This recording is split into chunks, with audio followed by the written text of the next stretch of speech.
Hey you guys, I hope the end of your July is going well. Alright, I'm going to start a video here that is the first of two parts. In this video, I'm going to share with you what we're planning to do for our school year. And in the second video, I'm going to break down how we're going to do our homeschool day with this in mind. Okay, so this is mainly going to cover our first grade. If you want to hear about how we do kindergarten year, you can go back and watch our end of the year review for this last school year. We're going to be doing the same thing with our kindergartner this year that we did with our kindergartner last year. Okay, the main curriculum that we use is the Good and the Beautiful. I like to dabble in a lot of different things. I don't have one set thing that I'm just stuck with. We do love the Good and the Beautiful, but I like to incorporate my own thing. So I'm a mix of things. I like to do hands-on stuff. I do like to do workbooks, but I'm not all workbooks. They have to be independent children. I like to do things together. So hands-on things together where we're learning together, we're doing things together, but also independent work so that they can do their own things at the same time. So the Good and the Beautiful is a really good balance for me because it does both of those things at the same time. They do, especially when they're younger, they do the lesson where you're teaching them, and a lot of it is prepared for you. It's almost like if you have a substitute teacher come into a public school and they just follow the teacher's notes and follow along in the book. It's kind of like that for teaching out of their curriculum, which I love. It means less prep work for me. And while I don't mind doing the prep work, I did that for pre-K and part of kindergarten. I find it's less stressful to just have a guide to show me the way to go. And then I can filter in and do my own little thing specifically where I want to. So the Good and the Beautiful, we use it for math. A math lesson kind of looks like this.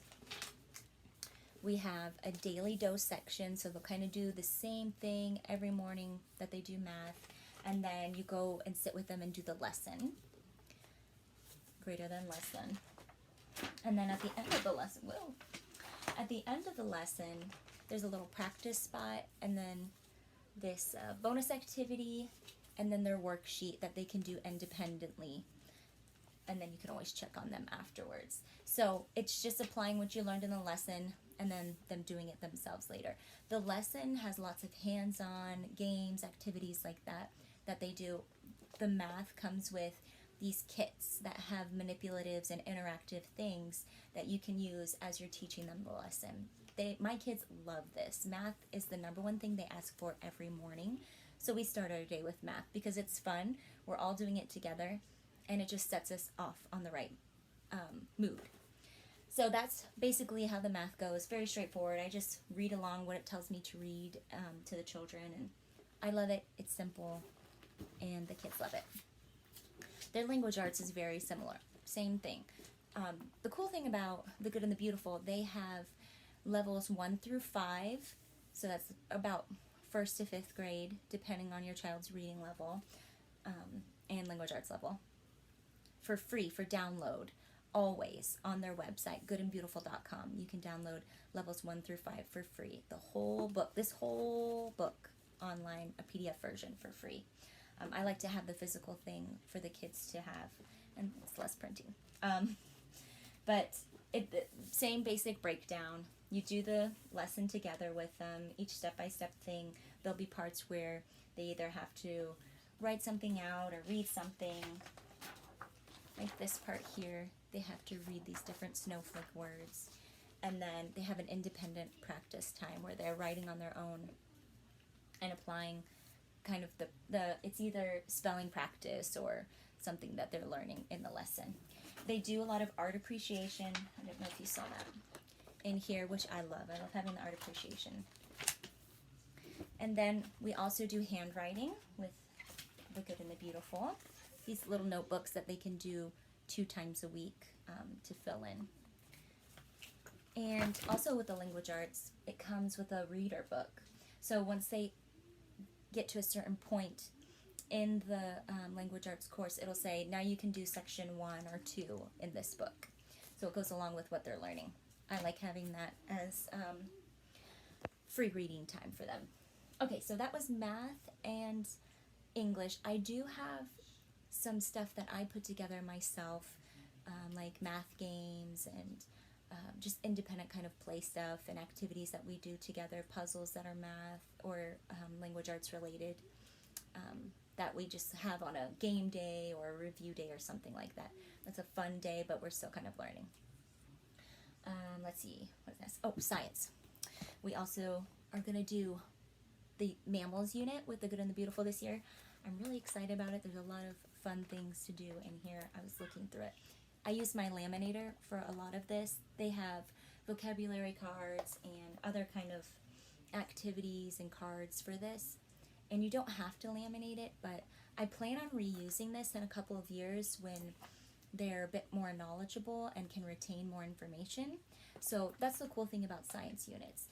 I don't know if you even remember this, but try and think back to when you were in school. Did you relearn certain subjects?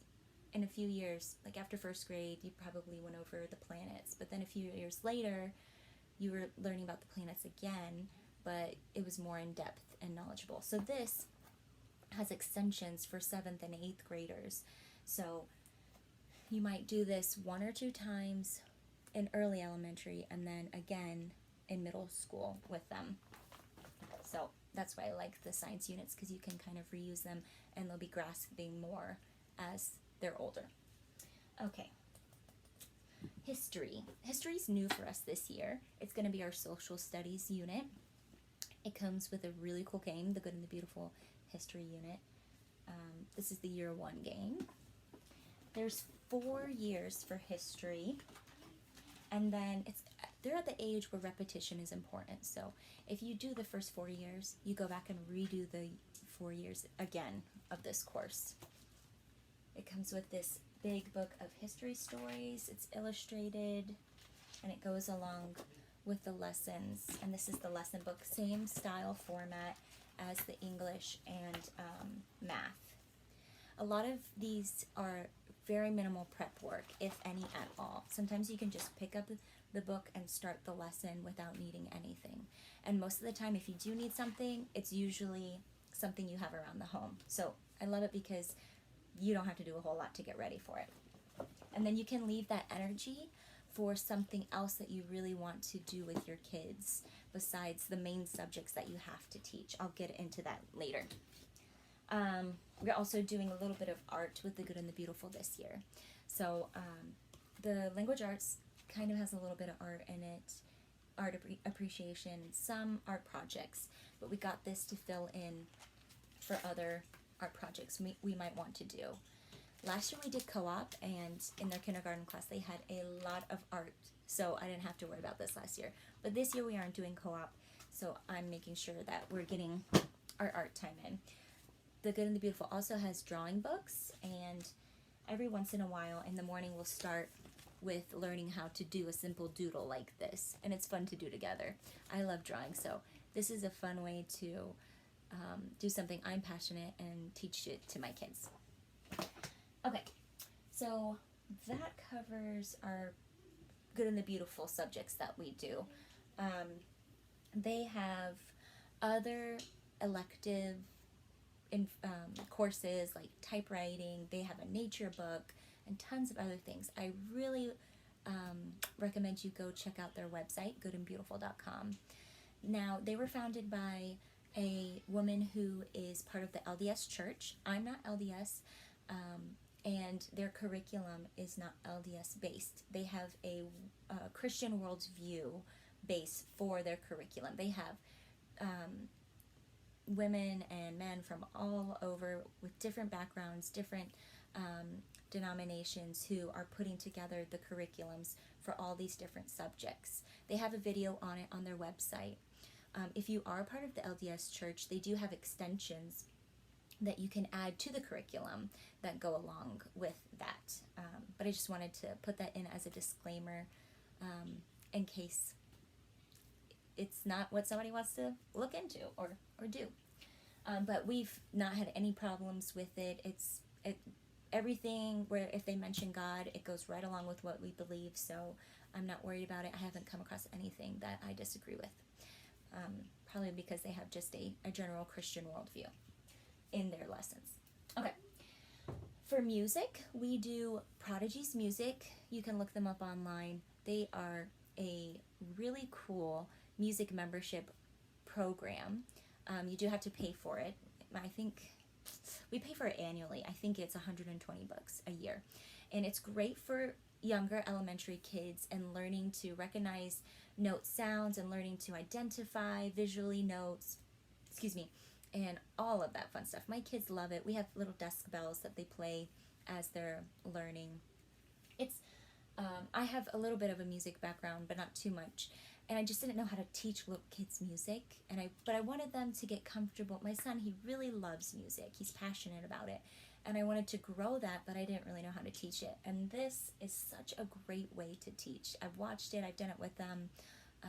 It's just really kid-friendly, and they enjoy it. My daughter, she's not as much into music as my son is, but she still loves it and enjoys doing it. So check them out. I'm going to have a link underneath my video or in my bio that's going to have links to all of these different options that I use that can be available for you to use as well. For PE, we do two things. We used to do more, but right now, since everything's closed, we can't do dance and gym. So for right now at home, I'm just going to give you those things. And once things start to open back up, we'll probably get them back into sports and outdoor things like swimming and dance and gym and stuff like that. But right now, we do yoga at home with mommy. We watch it's on YouTube, Cosmic Kids Yoga. They really love doing that. This lady, she does a story, and like Cinderella or any kind of story, and then she does yoga poses with it as they journey through the story as she's telling the story. They love it. It's a lot of fun, and it's fun to do as a family. She has Saturday morning yoga where everybody in the family gets in and does it. And then my husband does with them the Way of the Warrior Kid. This was created by Jocko Willink, and he just has, it's just kind of empowering to kids that they can, they can do things, and just it helps them, it encourages them and helps them believe in themselves. And they just do like exercise routine kind of stuff, and it's right up my husband's alley of things he likes to do, exercising and all that stuff. So they enjoy doing that with him, and it's a good way to get dad involved, especially since he's not able to be home for the rest of the homeschool day. Okay, I wrote on here that I chose that we're going to be reading aloud the Narnia series, at least one of the books this year. I like to have a read aloud book that is a chapter book that I read to them. Just something that we're doing. We did Charlotte's Web last year. Okay, I'm going to skip the purple things for now. And for our health our health subject, we're kind of doing a unit that we did last year a little bit and are finishing this year. It's called Social Emotional Learning. I got this unit with thisreadingmama.com. It's really great. It goes over your child's mental health and how they can, and social health between people, and how they recognize things or how they can advocate for themselves. All sorts of great information and resources in it, and it's great to teach young kids. And there's stuff I think you could probably do maybe up to 3rd grade with that. And then for health, for little kids, all you really have to do is read stories to them about their health and hygiene, their bodies and stuff like that. There's really not a whole lot. And some 1st grade really doesn't have to do history. We're just going to do that this year because my son, he loves facts, and I know he loves history too, so he's going to have a blast doing that.